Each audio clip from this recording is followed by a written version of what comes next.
we'll continue with primitives.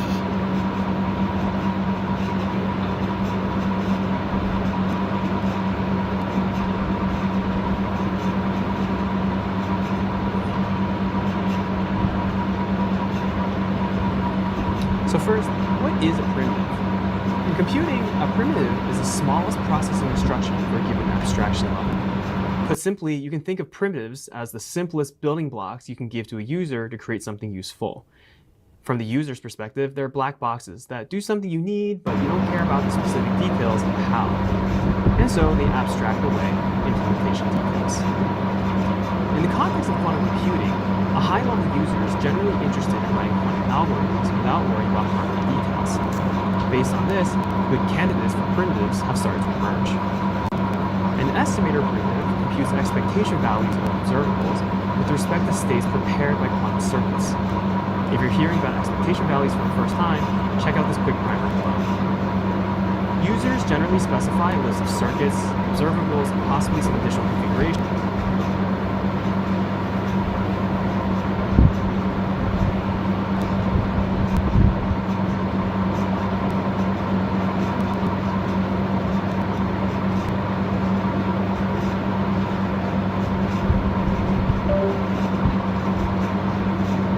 In quantum mechanics, the expectation value is the expected value of the result or measurement of an experiment. As there are often multiple possible measurement outcomes, the expectation value can be thought of as the average of all possible results weighted by their probabilities of occurring. Note, this is not the same thing as being the most probable outcome. If we have a quantum system psi, then the expectation value is equal to the following equation, where psi is a normalized state vector and A is an operator. If A has a complete set of eigenvectors and eigenvalues, then we can express the expectation value with the following equation, where the eigenvalues Aj are all the possible measurement outcomes of the experiment, and the square of their coefficient is the probability of that outcome happening. With Qiskit, you can calculate expectation values using an estimator primitive from a primitive-based backend service, such as IBM's Qiskit Runtime, or from Qiskit's built-in state vector simulator. Check out the links in the description for more details.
with observables with respect to states prepared by quantum circuits. If you're hearing about expectation values for the first time, check out this quick primer below. Users generally specify a list of circuits, observables, and possibly some additional configuration with which a program can efficiently evaluate expectation values and variances. The sampler primitive returns shot-by-shot bit strings sampled from the probability distribution of the quantum state prepared on the device. Importantly, while one could use a sampler to compute expectation values, you then might have to implement lots of post-processing yourself that the estimator handles automatically. Conversely, you wouldn't get individual bit strings from the estimator unless you were to break into its internals. But this is fine for many applications in quantum computing. So let's walk through a utility scale example of both the sampler and estimator to see how these primitives simplify quantum computations in practice. The circuits that we'll be using as an example are based on those in IBM Quantum's recent Nature paper, Evidence for the Utility of Quantum Computing Before Fault Tolerance. And in this paper, they studied the dynamics of a kicked icing model on 127 qubits. So let's head over to our laptop, look up these circuits, and implement them on the primitives. Okay, so the first thing to do is to look up the circuits that we want to run with the primitives. So what I'm going to do is look up the paper now, Evidence for the Utility of Quantum Computing. You can see I've looked it up before. Click on the link here. And so this is the paper released just a few months ago where they do the kicked icing model on 127 qubits and compare it against various classical methods. So what I'm looking for here is the actual circuit that they run. So here you can see the device connectivity is 127 qubits, and it looks like they use this 2D topology, and they have these 3 layers of gates in between. We might do something a little bit simpler. Okay, and here we go. So this is the Hamiltonian that they're implementing. This is a transverse field icing model. Transverse field because they have this X field going in a perpendicular direction from the interactions between the spins that are nearest neighbors, marked by this left and right angle bracket here.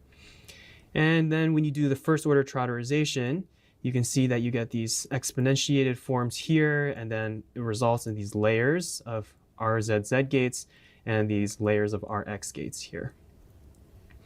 So in terms of a circuit, what this turns into is this here. You can see that we have, we can break down each one of these RZZ interactions into this gate over here. So this is all the information we need actually to code up this icing circuit. Is there any other information that we could use here? No.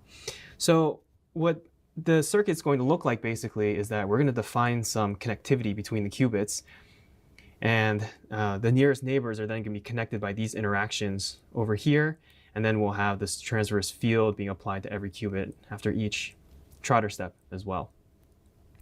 So let's head over to our IDE now. This is the notebook from last episode. Let me make a new one now. So make a new file. Let's call this episode 4 primitives.ipy notebook. Okay, so the first thing we want to do is map the problem into circuits and operators. What I have in mind now is to show what the sampler can do, which is to collect bit strings. And so what I want to do here is use this circuit as an example for the sampler. And to make it a situation where we care about bit string probabilities, what we're going to do is do this trotterized icing forward in time, and then we're going to do it backwards in time. So we'll apply a unitary U followed by an inverse unitary. And the overall result should be that if we start from some state, in this case it's going to be the all 0 bit string state, we should end at the all 0 bit string state. However, because of noise, we might find that this probability changes. And so instead of having all zeros at the end, we might have some other bit strings that come out. And that signals that we have some noise. And this is a quick and dirty way to measure the strength of our noise using a circuit that we can later use for some interesting applications. So the first thing we need to do then is code up this circuit. So let's write this here. We're going to be looking at the transverse field icing model to demo primitives. And the first thing we need to do now is to make a circuit that allows us to create this transverse field icing model trotterization. So let's see. What I want to do then is write a function that generates the 1D transverse field Ising model circuit. And if we go back to this paper, you can see that this circuit is defined by the number of qubits that we have, the number of Trotter steps that we do in total, as well as this angle inside the Rx gate here, which is proportional to or equal to 2h delta t, which relates to the parameters in the Hamiltonian here. So let's make this circuit then. We're gonna have num qubits as an input, the number of Trotter steps, and then the Rx angle. Okay, so what I do is create the quantum circuit, QC equals quantum circuit, and we'll put the num qubits inside here. And then for each Trotter step in the total number of Trotter steps, I want to add one layer of this 1D transverse field Ising model. In this case, I'm doing the 1D model instead of the 2D model in the paper, just because it's a little simpler for implementation, but one could straightforwardly do that as well. I'm going to pass in the quantum circuit, the Rx angle, and that should be it. And then I can just return the quantum circuit. And now I need to write another function here. I need to write the function to add a 1D transfer field Ising model Trotter layer to the circuit. It's going to take in these inputs that we have here. And see, now we have to consult actually the paper to see what they did. If we look at the paper here, we see that the circuit consists of these layers of RZZ gates between nearest neighbors, followed by Rx gates on all the qubits. So we're going to do that first. What I'm going to do is try to compress these gates, because if you notice that if they're going to be between all the nearest neighbors, if we just did them naively, I equals 0, 1, 2, 3, 4, we would get this ladder of RZZ gates. And that's not as compressed as it could be. The depth of the circuit is quite large, and we might find that there's more noise from the idle times. So a more efficient way to do it is to do it by layers. And that's actually what this figure is showing here, is they show in the 2D case, there are 3 unique layers you can create, those colored by red, blue, and green. In the 1D case, you can see how there's only 2 layers. Those between qubits 0, 1, 2, 3, 4, 5, and then those between qubits 1, 2, 3, 4, 5, 6, etc. So I'll call those the even and odd layers, just because the even layers, the first index is an even number, and then the odd layer, the first index is an odd number. So let me code that here. First, let's write the code for adding the RZZ gates between in the even layers. So for I in range 0 and then qc.num qubits minus 1 to 2, we want to add the RZZ gates. One other thing that might be helpful later on is that you can see here that the RZZ gate can actually be broken into these gates here. So this S dagger, followed by a root Y, a C naught, and then a root Y inverse. And so I'll just use those as well and break it up. Maybe it'll help the transpiler later on to merge these gates together. So what I'll do is qc.sdg, that stands for S dagger, and I'm going to apply it on qubits I and I plus 1, because in this case, we're applying to both qubits in a given qubit pair. And then I want to do qc.append sy gate, I think, and apply that onto qubit I plus 1. Then I'll do the C0 gate that the paper says to do between I and I plus 1, followed by the sy dagger gate on qubit I plus 1 yet again. So that should match what goes on here. And if you look carefully, you'll see that this sy gate has this yellow line underneath it. In my particular IDE, that means that is not defined. And so what this is telling me is that, well, first I need to import as all these packages and gates that I haven't done so far. So let me do that first. From Qiskit import quantum circuit, and then from Qiskit.circuit library, let's see if we can import the sy gate. No, we don't have that. So we do have the sx gate, but we don't have the sy gate. So instead, what I will do is create my own sy gate. So I can import the y gate and then this generic unitary gate that allows me to create new unitary gates. So I'll write the sy gate as the unitary gate, and it's going to be the y gate to the square root. And I'll label this as this. So it's going to be, yes, this square root y. Yep. And I want to do the same thing for the inverse. So in this case, the sy dagger gate will simply be the unitary gate of the inverse of the y gate. So I'll take this sy gate dot inverse, and I'll do the square root and put to the dagger here. Okay, so now what I've done is basically define my own custom gates because they weren't originally available in this Qiskit circuit library. And I'll go back to coding up the circuit now. Okay, so that's RZZ in the even layers. I can do the same thing in the odd layers now by just starting this from 1 and then going all the way up to the same exact value. And then the final thing to do is to apply this Rx gate onto all the qubits. So I'll do the same here now. So QC.Rx, and let's apply the Rx angle for all of the qubits in this one. All right, and that should be it. Let's make sure that this came out correctly by writing a quick test here. So let's say the number of qubits equals 6. We'll set the number of Trotter steps to 1 for now.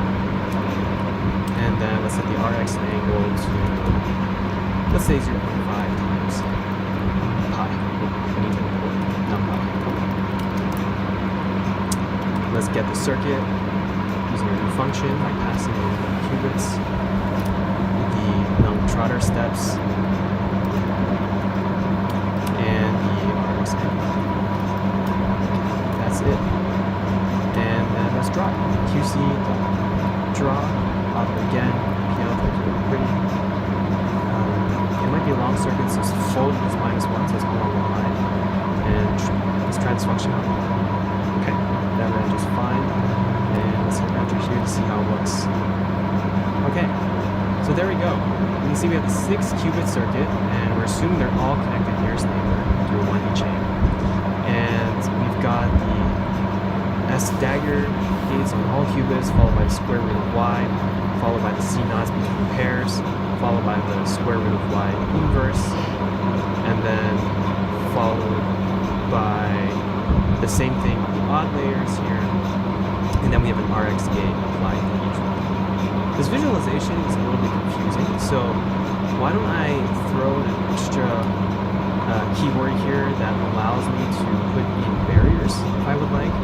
So let's call this, let's have 2 kinds. Let's have whether we have barriers between even and odd layers, and then let's have barriers that are between the different Trotter steps. So we'll say Trotter barriers default to false, and layer barriers default to false as well. And now what we can do is after each Trotter step, if Trotter barriers is true, then we can add a barrier. And then in this case, for the layer barriers, why don't we pass this in as well? And make this an optional keyword here. And if the layer barrier is true, then we'll add a barrier between each layer. Again, just for visualization purposes. So if layer barriers, QC.barrier, if layer barriers,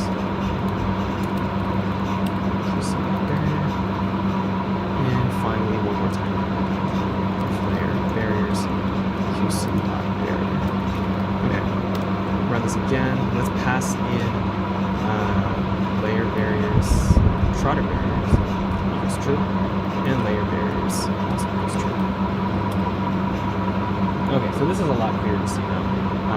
So these are the gates exactly as shown here for each RZZ decomposition on the even layers, in the even layer, followed by the same thing in the odd layer, followed by this Rx gate.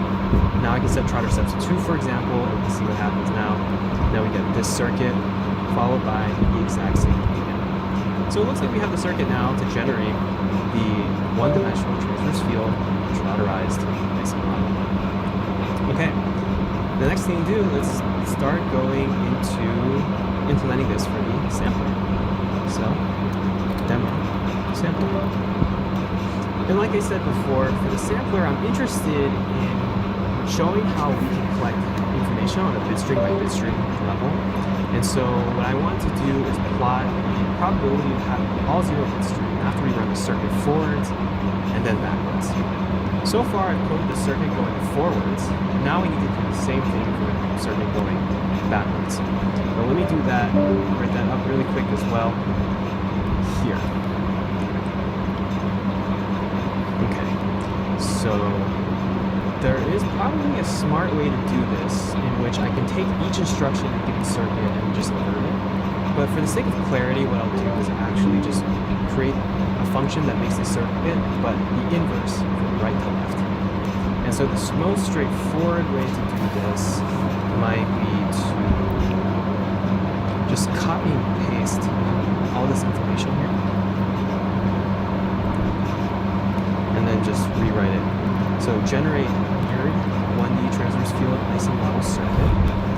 And we probably also want to make this in place type method where we pass in a circuit and it doesn't return a new circuit, but it just adds gates to the circuit itself. So we'll call this append mirrored 1D transverse field Ising model circuit. It'll take as an input the quantum circuit, and then it'll take the same exact information as before. Okay. So in this case, we don't need to redefine the quantum circuit.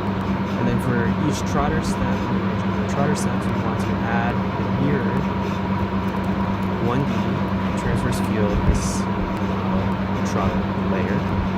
And we need to make a function for that as well.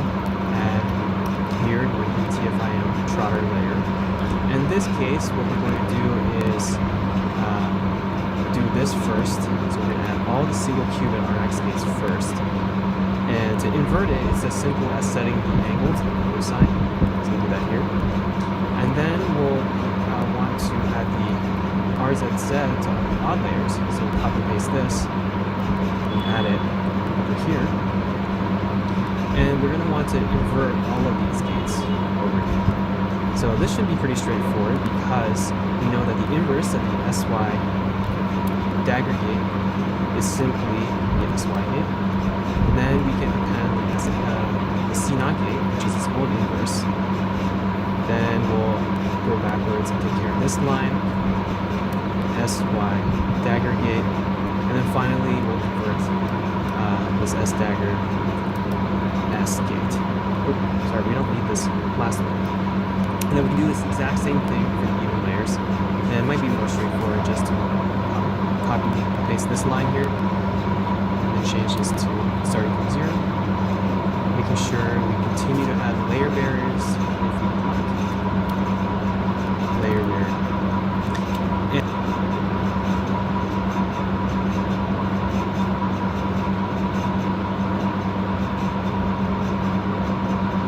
that should only take a few seconds. I'm going to try to extract that out from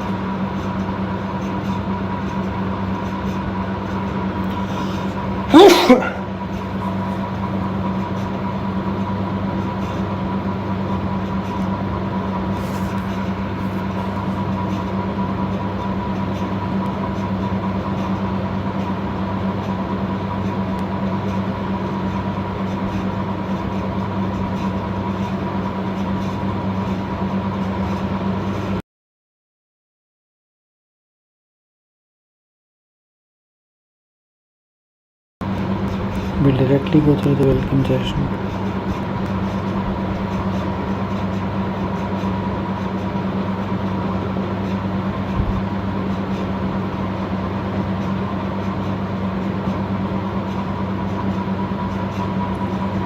Hello. Can people hear and see me? Somebody say yes in the chat if you can hear and see me.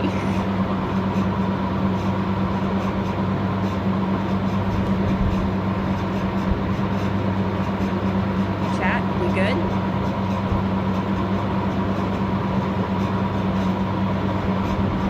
Okay. Thank you. Finally, somebody answered. All right. welcome to the Kiskit Global Summer School 2026. This is crazy. I can't believe we're here again doing this for the 6th time.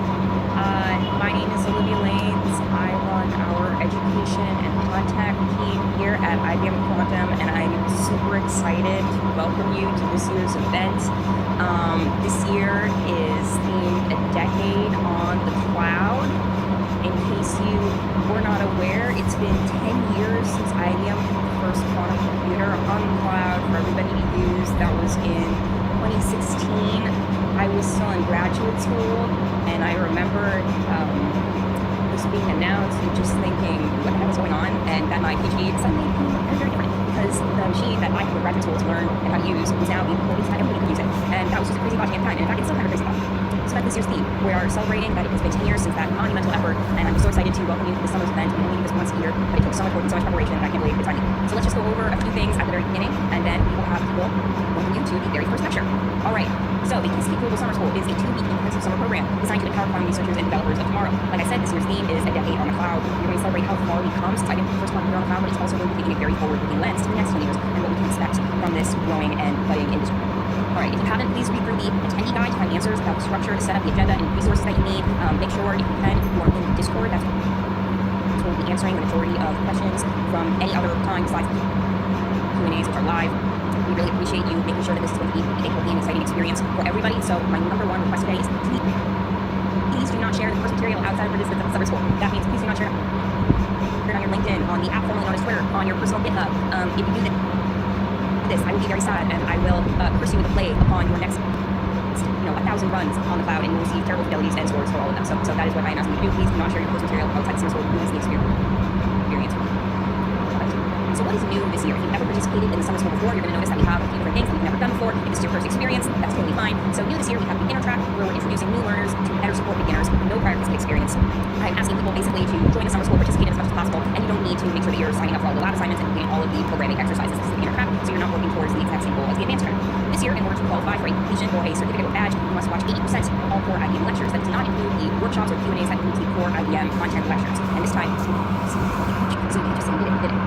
Special guest lectures and panel lectures are not graded. They will not affect final scores, but we definitely want to make sure that you're still tuning into those, because those are really part of the specialness that makes this summer school what it is.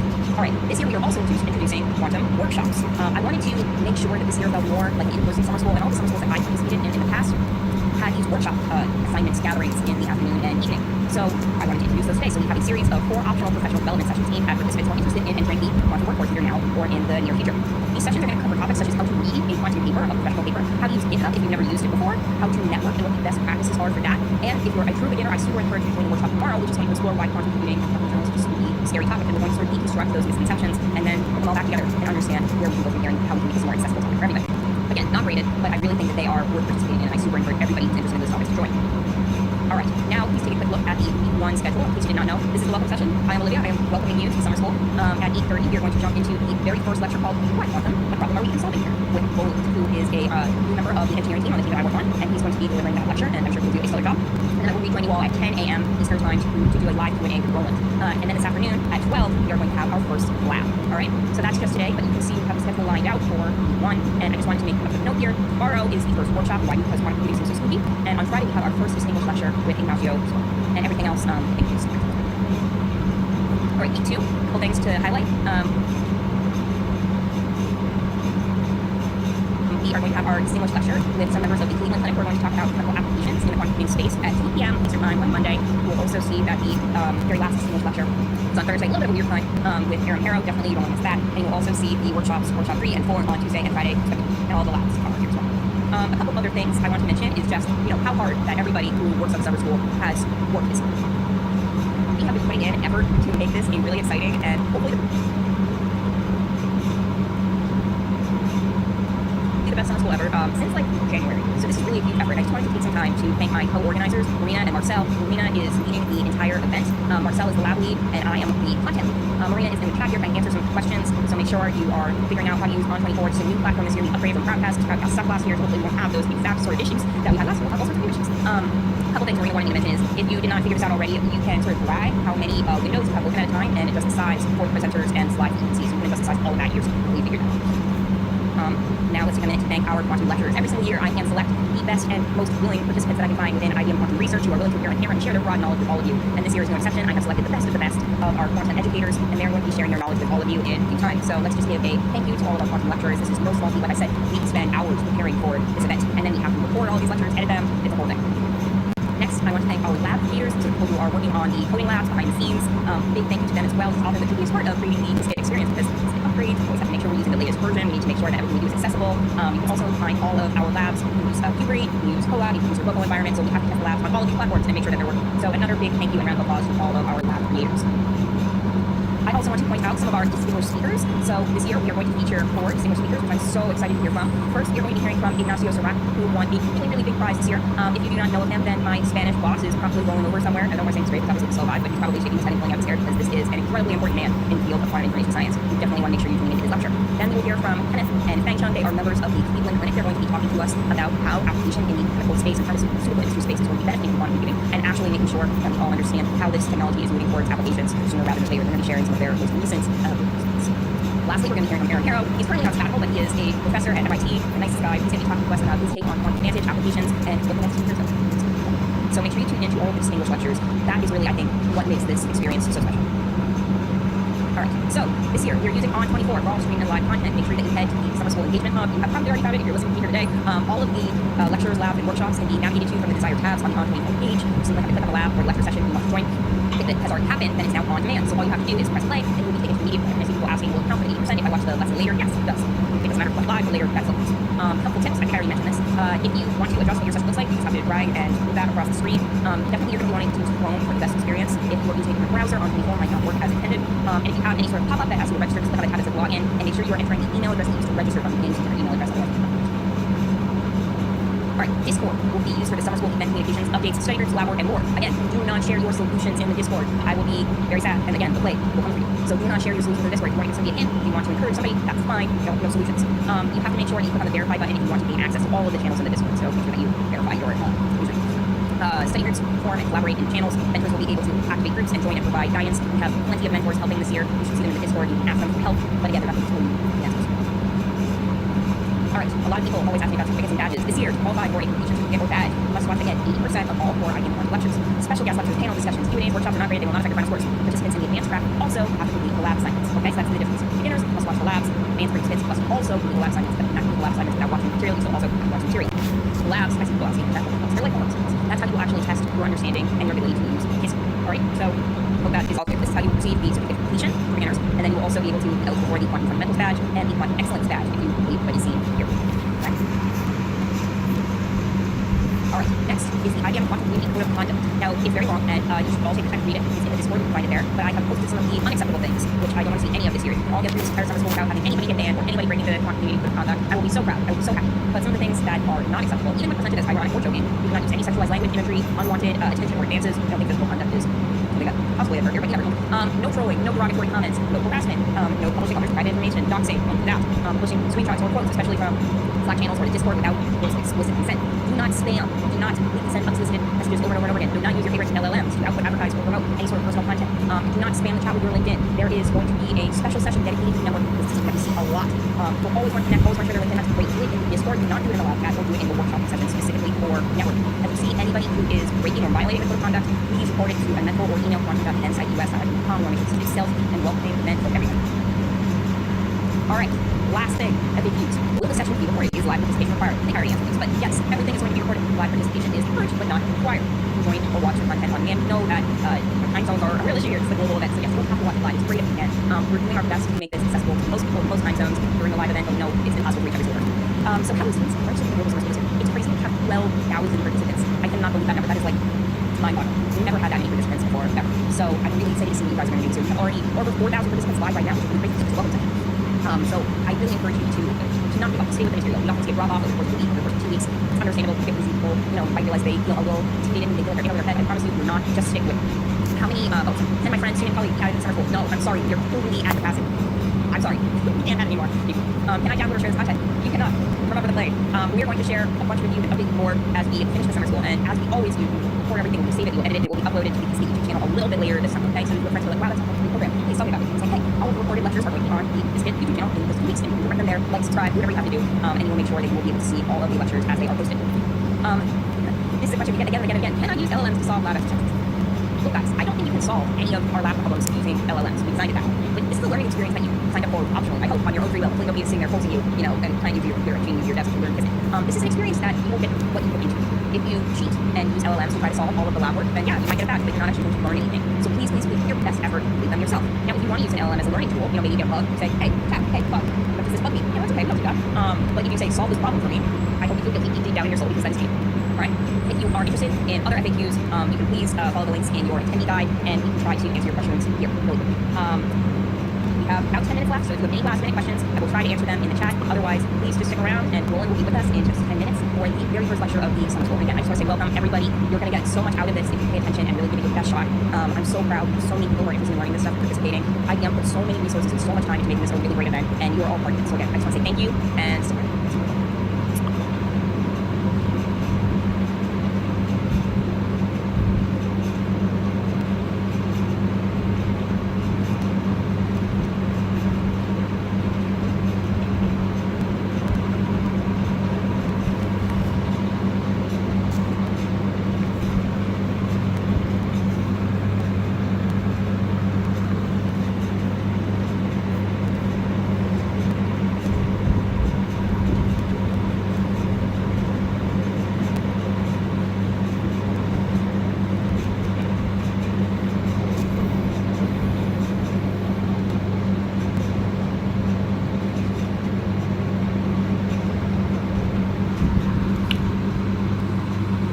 Let's pause it. I think we'll need the refresher of the other tutorials. And we'll start off doing that. Just need to be quick.